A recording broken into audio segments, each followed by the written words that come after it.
So just a really simple thing for all of us as campus ministers is, do we really, really, really believe that Jesus is the thing? That Jesus is the one thing that really is what everyone needs?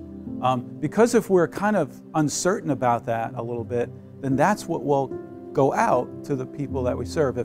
If Jesus is one way amongst lots of other ways, then that's the message that goes out.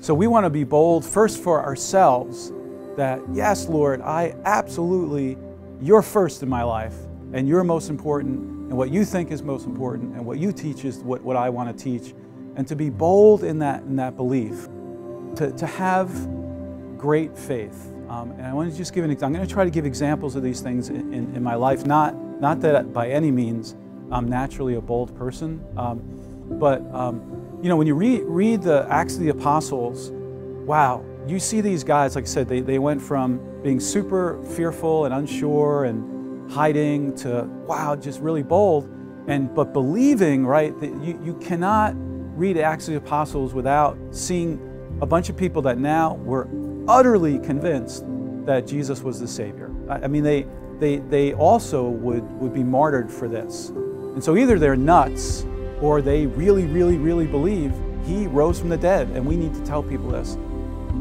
That belief, though, that the things that Jesus promised are real and can actually happen through us, even though our sinfulness and our weaknesses and not being so sure.